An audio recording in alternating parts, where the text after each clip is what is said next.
Bang, kemarin itu kan ada beberapa permasalahan terkait ketersediaan darah, bahkan dari keluarga pasien sempat kewalahan mencari.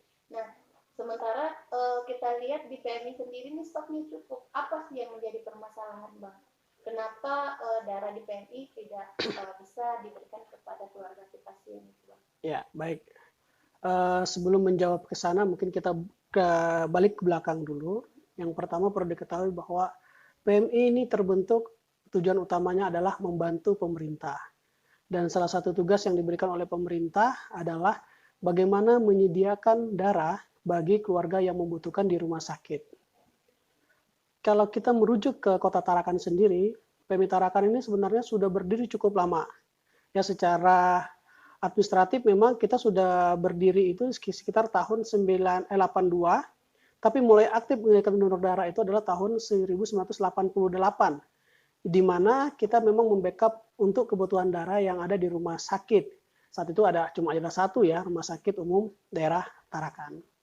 Seiring dengan waktu berjalannya pelayanan yang ada, nah kemudian PMI itu selalu berbenah untuk bagaimana bisa memenuhi kebutuhan darah yang ada di Tarakan, khususnya beberapa rumah sakit. Kemudian semakin ke sini kita lihat ini sudah mulai bagus nih. Tetapi dalam waktu 3 bulan terakhir, kita mulai lagi melihat di postingan-postingan bahwa banyak sekali keluarga-keluarga yang membutuhkan darah. Sementara stok darah di PMI ada. Ini kan menjadi pertanyaan, ada apa ini? Kenapa bisa sampai stok darah itu tidak ada? Sementara di PMI sendiri, Kota Tarakan ini sudah melakukan upaya-upaya pencarian darah, baik yang datang secara sukarela maupun kita yang datang ke beberapa instansi ataupun organisasi untuk menghimpun darah, sehingga tidak menyusahkan pasien.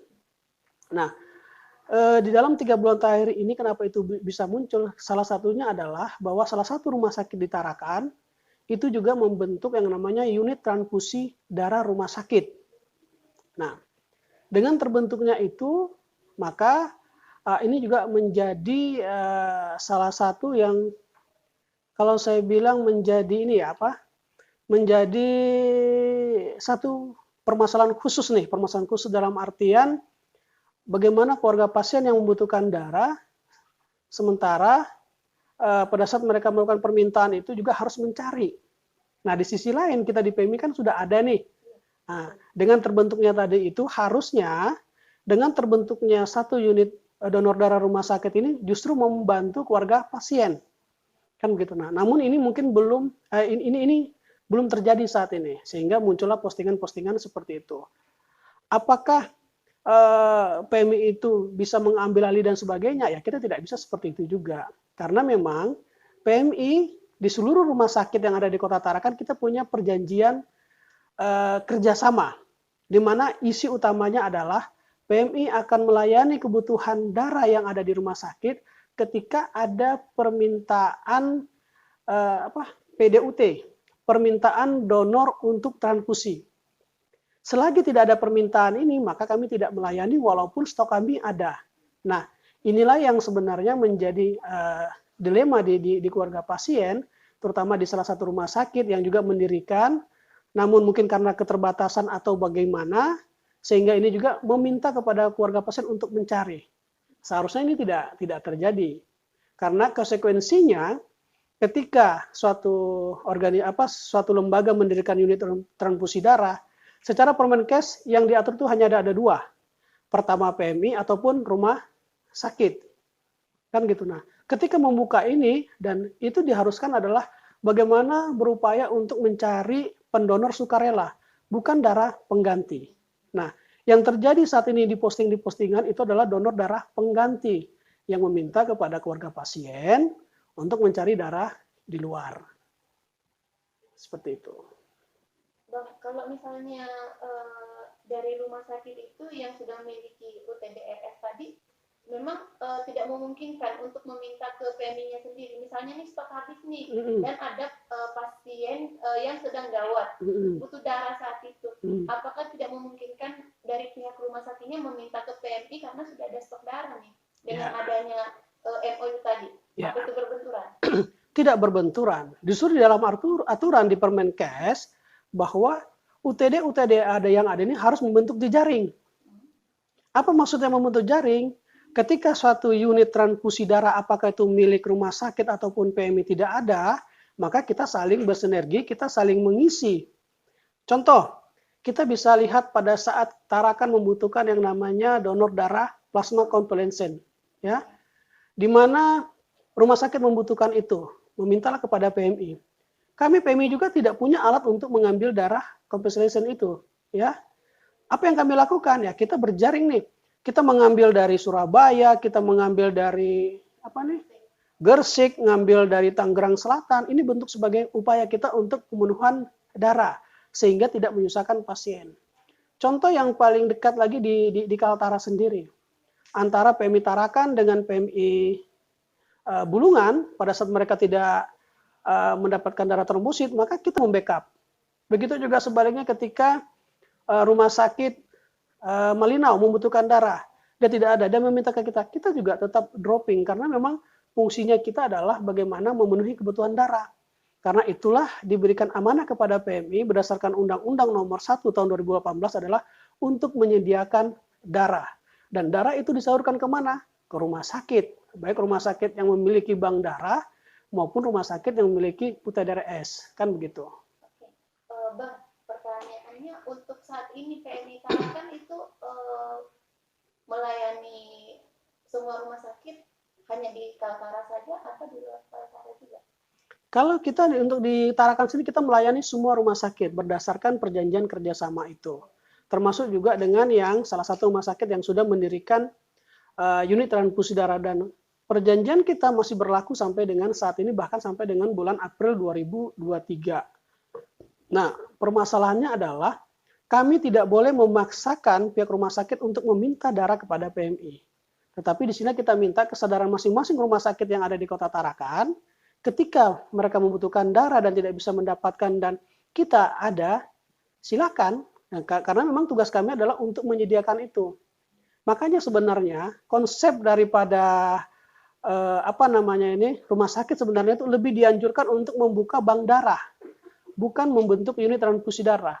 Secara aturan kan juga untuk membentuk sebuah unit transfusi darah itu ada kajian khususnya. Di antaranya itu adalah terkait tentang kebutuhan darahnya itu sendiri. Apakah kebutuhan darah mereka ini tidak terpenuhi selama ini? Kita sejak PMI terbentuk sampai dengan saat ini, kita selalu memenuhi kebutuhan darah yang diminta oleh rumah sakit. Kedua, dari sisi jarak. Jarak kita dengan rumah sakit yang membentuk UTDRS ini kan sangat dekat nih. Sangat dekat. Ya. Nah, kemudian selain tadi ada kajian kebutuhan darah itu, kemudian lokasi. Nah, ini kan juga harus ada komunikasi dan koordinasi. Apalagi saat ini PMI Kota Tarakan ini kan ditunjuk sebagai pembina subregional Kalimantan Utara. Nah, itu yang saya katakan tadi bahwa jejaring.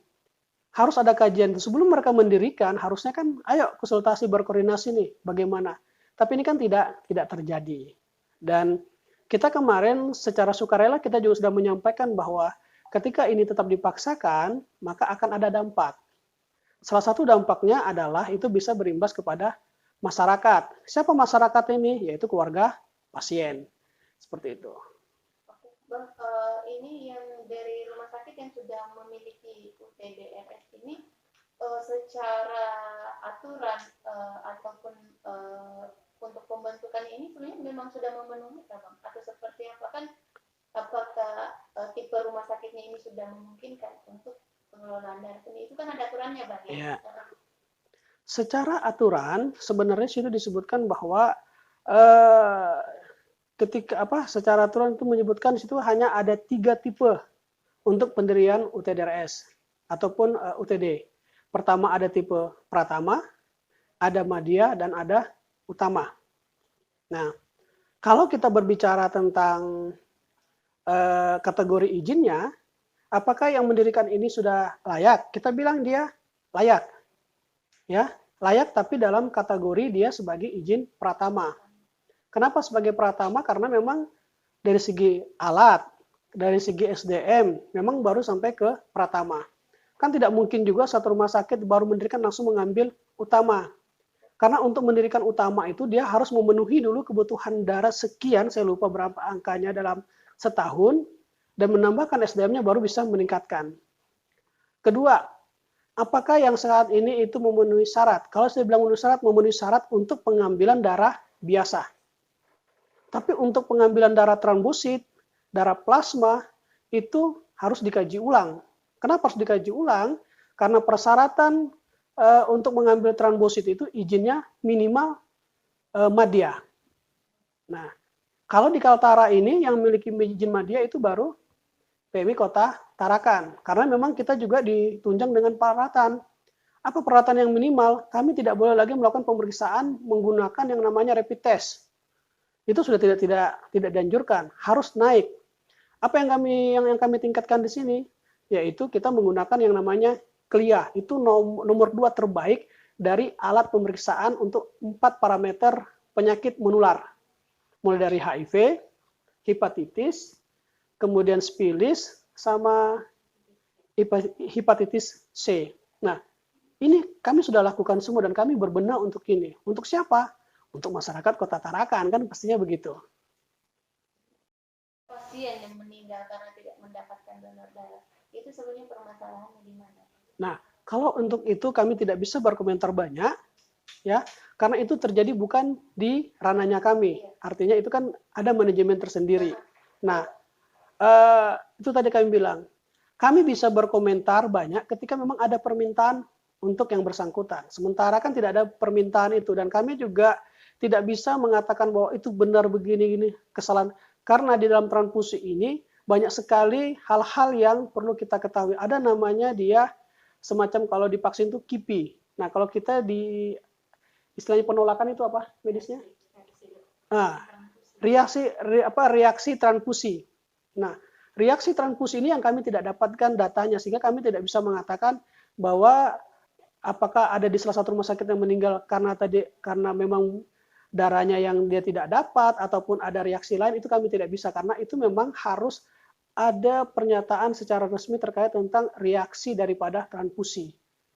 Nah, misalnya gini Bang, di rumah sakit tersebut meskipun sudah ada UTDRS-nya, tapi ketersediaan darahnya ini tidak ada. Kemudian keluarga pasien ini mencari, terus tidak dapat. Apakah tidak bisa dari keluarga pasien yang langsung datang ke PMI meminta darah atau harus melewati dari rumah sakit sendiri yang mengajukan? Ya, jadi memang prosedur permintaan darah di rumah sakit itu memang harus lewat permintaan dokter. Permintaan dokter. Dokterlah nanti yang akan membuat yang namanya tadi permintaan darah untuk transfusi. Nah, itu ditujukan kemana? Kalau dari ruangan ini secara mekanisme umum ya atau SOP-nya, dari ruangan mintanya ke bank darah ketika stoknya tidak ada, dia harus lanjutkan nih. Lanjutkan kepada siapa? Karena di sini hanya ada PMI dan ada bank darah rumah sakit. Ketika mereka juga tidak punya karena mereka menjadi satu include, harusnya ini meminta kepada keluarga pasien untuk datanglah ke PMI. Kan begitu. Nah, disinilah miss-nya sebenarnya. Kita bilang di sini miss-nya. Nah, ini kita tidak tahu apa yang salah di sini. Apakah kami kurang sosialisasi? Apakah pemahaman petugasnya yang baru dan sebagainya? Ini yang masih miss. Nah, tadi terkait tentang yang meninggal kami tidak bisa berkomentar banyak karena reaksinya kami tidak tahu, kan begitu.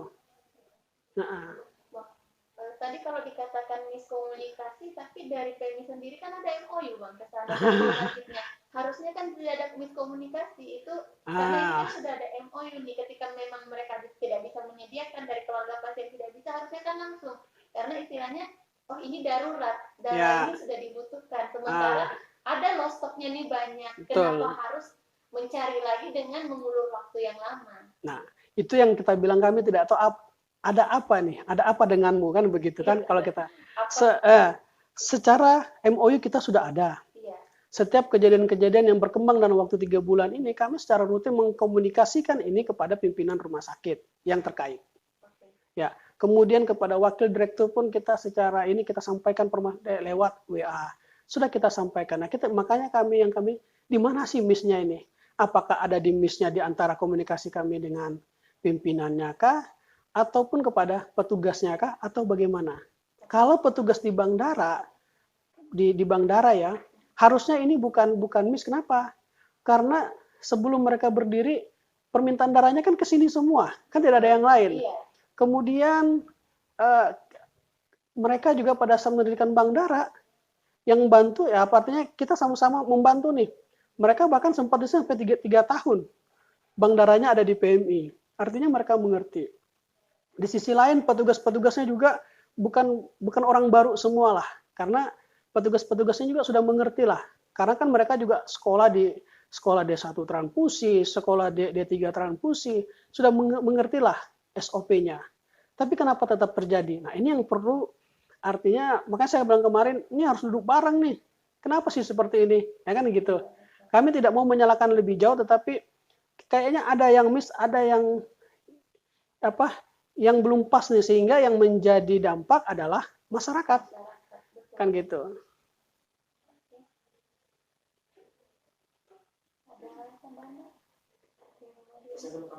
Ada mau tambahan? Kenapa sih ada persaingan antara PMI dengan rumah sakit? Padahal di kita tidak pernah merasa itu rumah sakit saingan. Selagi mereka bisa bekerja profesional, ya saya katakan sebenarnya ini kembali kepada oknum bagaimana dia mau profesional bekerja. Ketika dia profesional bekerja, dia tahu aturan, dia tahu prosedur, dia tahu SOP-nya bagaimana, apakah dia dokter, apakah dia perawat, apakah dia di D3 transfusi, D1, dia harusnya sudah tahu nih, kan begitu. Nah, kami tidak boleh terlalu jauh masuk ke ranah sana, tetapi kami masih bisa menyampaikan bahwa ini loh, kami selalu siap. Bahkan saat ini juga kita di media sosial bisa lihat stok-stok darah PMI itu selalu kita sampaikan, sehingga masyarakat itu paham bahwa di PMI ada darah. Tapi lagi-lagi kata kuncinya adalah selagi tidak ada permintaan yang tadi PDUT-nya ke PMI, kami juga tidak bisa berbuat banyak, karena dasar kami mengeluarkan darah adalah berdasarkan PDUT itu. Kan begitu. Berarti mungkin kan saya sempat ada isu-isu juga nih Bang, dan sebenarnya bahwa beberapa pendonor aktif yang sebenarnya di PMI akhirnya ditelepon disuruh mendonor ke sana, jangan ke PMI lagi tapi ke sana. Apakah ini bukan semacam persaingan antara dari pihak sebelah dengan PMI-nya sendiri? Oke. Kalau kami di PMI, kami kembali kepada asas kami ya. Asas kami kan ada 7 prinsip dasar. Salah satunya adalah kemanusiaan. Selama ini dimanapun itu PMI begitu ada berdiri atau DRS, kami tidak permasalahkan. Dia mau ngambil pendonor aktif kami, silahkan. Tidak ngambil pun tidak ada masalah. Karena memang seorang pendonor dimanapun dia mendonor, kami persilahkan. Kami persilahkan untuk itu. Karena memang kepentingannya adalah untuk kemanusiaan. Jadi di sini bahkan orang bilang, kok PMI ini selalu menyampaikan stok itu, nggak perlulah. Lah, kami punya kewajiban untuk mempublish itu. Punya keperluan untuk mempublish. Karena apa? Karena orang yang menyumbangkan darah ini kan mau bagaimana darah-darah ini bisa membantu orang yang membutuhkan. Kan begitu. Nah, kembali lagi ke tadi bahwa sebagai persaingan kami tidak pernah menganggap mereka saingan. Justru kita sebenarnya dengan terbentuknya UTDRS itu harusnya membantu. Kan yang ingin kita potong adalah mata rantai pencarian darah. Kata kuncinya di situ. Mata rantai pencarian darah. Ketika misalkan keluarga saya atau adik saya sakit, saya butuh darah. Harusnya kan lebih cepat nih. Makanya konsep bank darah itulah konsep bank darah itu menampung darah. Bukan dia mencari darah. Tapi dia menampung darah. Kan kita ada darah B, darah A, darah B, darah O, darah AB. Nah, dengan adanya bank darah, kemudian salah rumah sakit membentuk lagi UTDRS, harusnya dia supply nih. Dia yang mencari, bukan mencari darah pengganti, tapi mencari darah pendonor suka rela. Harusnya kan begitu konsepnya nih, secara aturan. Kami juga seperti itu. Jadi si bank rumah sakit ini harusnya dia disuplai dengan 2 ini sekarang nih. Kalau di salah satu rumah sakit ini ya, artinya disuplai dari UTDRS-nya, disuplai juga dengan kita. Nah, harusnya jangan diputus. Kan gitu. Kalau diputus, siapa yang menjadi korban lagi?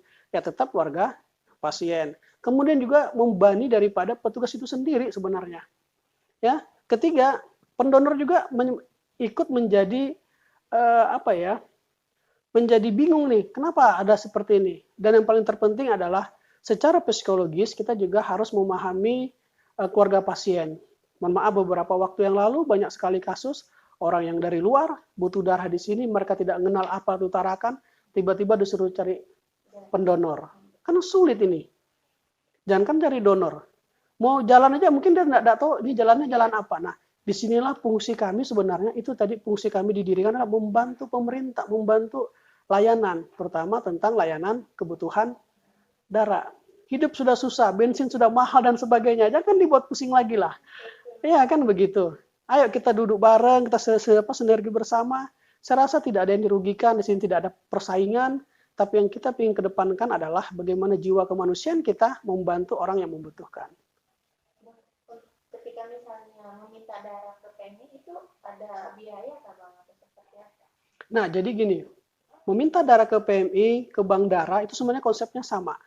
Jadi pada saat keluarga pasien meminta darah, maka kalau dia memiliki BPJS, itu nanti itu include di dalam biaya BPJS.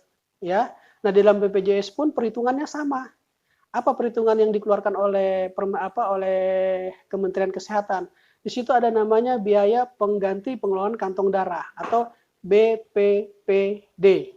Nah, di situ ada beberapa komponen dan itu sudah dibatasin maksimal 360.000 per kantong darah.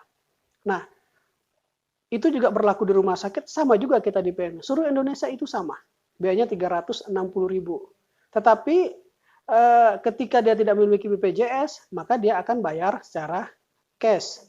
Untuk yang dibayar bukan darahnya ya, tapi di kantong darah, di mana di dalam biaya pengganti kantong darah itu ada tadi pemeriksaan 4 parameter penyakit, ada petugasnya, ada bahan pakainya, ada penyusutan peralatannya.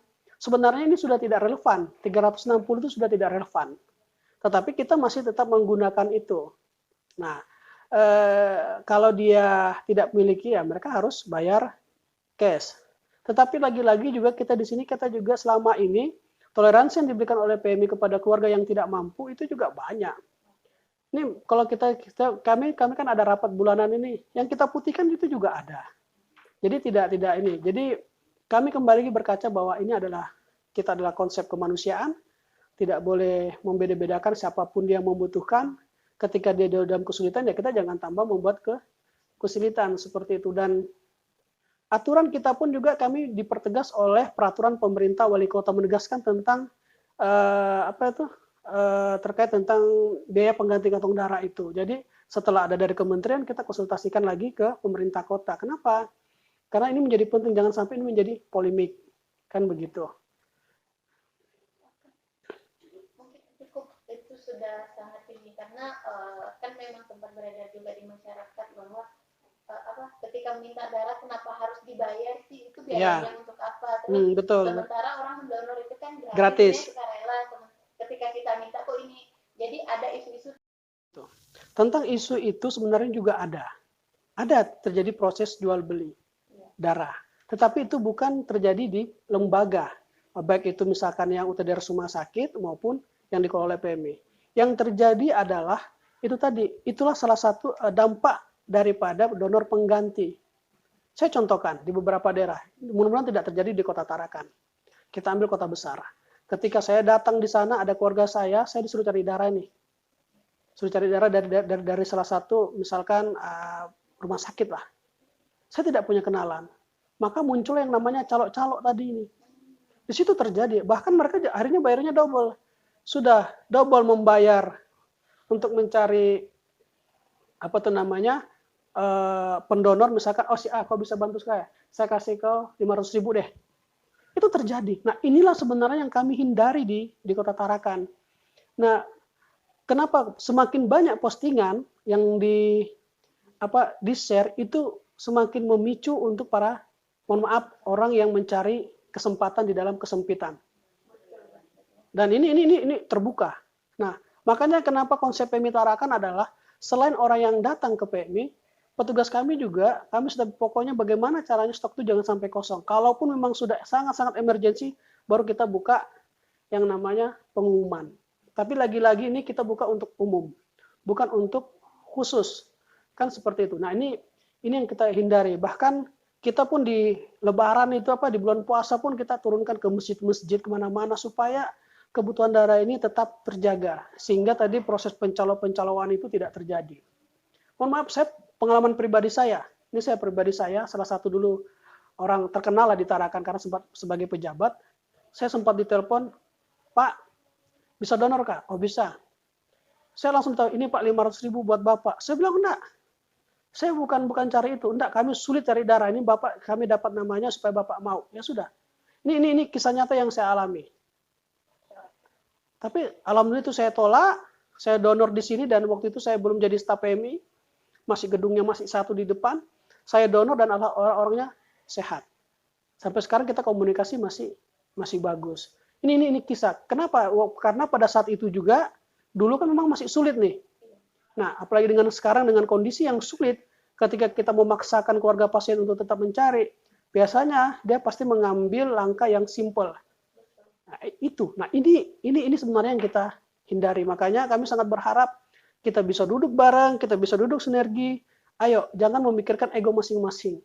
Bahkan ada muncul bahwa PMI ini tidak mau disaingi. Mohon maaf, kami bukan perusahaan, kami bukan ini, kami tidak ada merasa tersaingi. Justru kami merasa senang ketika ada partner yang mau seiring jalan sehingga tidak ada lagi postingan-postingan. Itu yang kita harapkan. Memang rumah sakit itu dia harus madya baru bisa ada UTDRS atau dengan status rumah sakit ini dia sudah bisa terutama dengan membentuk UTDRS. Padahal sebenarnya kan kalau kalau tidak salah dalam Permenkes itu tidak menjadi satu kewajiban untuk dia ada UTDRS. Baik. Nah, itu saya tadi sempat sudah nyinggung di depan, tapi mungkin saya tidak pertegas ya, bahwa memang sebenarnya rumah sakit ini tidak dianjurkan untuk membuat yang namanya UTDRS. Tapi mereka lebih dianjurkan untuk membentuk bank darah, BDRS. Nah, untuk kasus yang terjadi di Tarakan, apakah mereka sudah layak untuk mendirikan UTDRS? Pada prinsipnya boleh. Nah, cuma yang menjadi permasalahan adalah pada saat proses pengajuannya kemarin yang saya katakan tadi bahwa kan harus ada analisa kebutuhan dan sebagainya. Nah, ini kan tidak tersampaikan dengan baik nih analisanya ini. Nah, mereka bagaimana ya? Ya, pihak dari rumah sakit tersebut hanya mendirikan UTDRS itu kepentingannya untuk bagaimana supaya peralatan yang mereka dapatkan, peralatan compliance itu bisa difungsikan dengan adanya izin. Nah, maka mereka coba berusaha untuk bentuk UTDRS dengan harapan ini bisa berlaku. Tetapi izin yang saat ini dibentuk dengan status izin pratama itu tidak menjawab daripada peralatan. Karena peralatan yang saat ini yang ada untuk pengambilan darah plasma, pengambilan darah convalescence, itu minimal izinnya harus harus madya, bukan pratama. Nah, disinilah yang menjadi pertanyaan nih. Kan begitu? Ya kan? Nah, tapi apakah mereka boleh melakukan pengambilan darah secara konvensional seperti yang dilakukan ini? Itu boleh. Seperti yang mereka lakukan sekarang itu boleh. Tetapi ketika mereka tetap memaksakan pengambilan darah secara apheresis, ini harus kita kaji ulang dulu. Karena tidak sesuai dengan aturan. Aturan untuk pengambilan darah plasma konvalesen itu minimal syaratnya adalah madya, bukan pratama. Bisa kita buka nanti di Permenkes, apa sih tupoksi utama dari pratama itu, dia batasannya pengambilan darahnya sampai di mana? Dia batasannya hanya sampai pengambilan darah biasa. Tapi kalau sudah menggunakan alat, maka dia harus naik jenjang. Kenapa bisa seperti itu? Nah, ini yang kami alami. Sebelumnya, kami kan melakukan hal yang sama. Kami dulu izinnya cuma pratama. Pratama dengan persyaratan tertentu. Kemudian kami dapat bantuan alat nih, sama kayak rumah sakit. Kami dapat bantuan alat apheresis dan trombosit. Kami tidak langsung fungsikan. Oh, kenapa tidak difungsikan? Ini kan PMI sudah jalan nih. Ingat, asas izin kami masih pratama. Akhirnya kami membentuk tim di PMI Kota Tarakan. Ayo, apa yang harus kita benahi? Apa yang harus kita tambah? Satu, alat pemeriksaannya kita naikkan dia. Yang dulu menggunakan rapid test, sekarang tidak boleh menggunakan rapid test. Kita minimal menggunakan ELISA. Sekarang kita tidak menggunakan ELISA, kita naikkan dia menjadi CLIA. Itu satu. Nah, kemudian spek ruangan dan sebagainya, jumlah tenaga, ini kita penuhi semua. Karena persyaratan untuk mengambil itu ya harus madya. Nah, kalau sekarang yang dilakukan oleh teman-teman di salah satu rumah sakit yang ditarakan, nah ini saya bilang perlu dikaji ulang. Kalau dia masih tetap melakukan itu, harusnya dia tingkatkan dong statusnya. Bukan madya, bukan pratama, tapi madya. naik Madya, dia harus melewati tahapan-tahapan dari Pratama itu sendiri. Harus memenuhi sekian berapa kantong, berapa ini baru bisa langsung naik. Tidak serta-merta langsung naik. Walaupun dia rumah sakit besar. Walaupun misalkan kelasnya itu sudah bintang di atas bintang lah. Ya enggak, harus dari bawah dulu dong. Kan begitu. Berarti sebenarnya di sini ada kesalahan prosedur dong, Pak. Ya, kita kembalikan pihak manajemen yang bisa menjawab itu. Yang jelas kalau kami jelaskan kami tidak mau menyalahi aturan. Kami dari step by step, dari yang paling basic naik ke middle, nanti kami juga berupaya ke depan bagaimana kami bisa mendapat izin utama. Utama itu kami sebagai pembina untuk yang ada di wilayah Kalimantan Utara. Tapi menuju ke sana itu tidak mudah. Kan begitu. Sangat sulit. Untuk UTDRS sebelumnya ini kan hanya untuk kepentingan akreditasi pihak rumah sakit umum daerah di SPSK. Tetapi kemudian ini berlangsung terus aktivitas itu. Seharusnya kan dihentikan pada posisi untuk setelah dia akreditasi dari Pratama untuk naik jadi Madya. Kalau misalkan itu mau diberlakukan, Pak. Nah, itu kembali lagi itu manajemen di sana.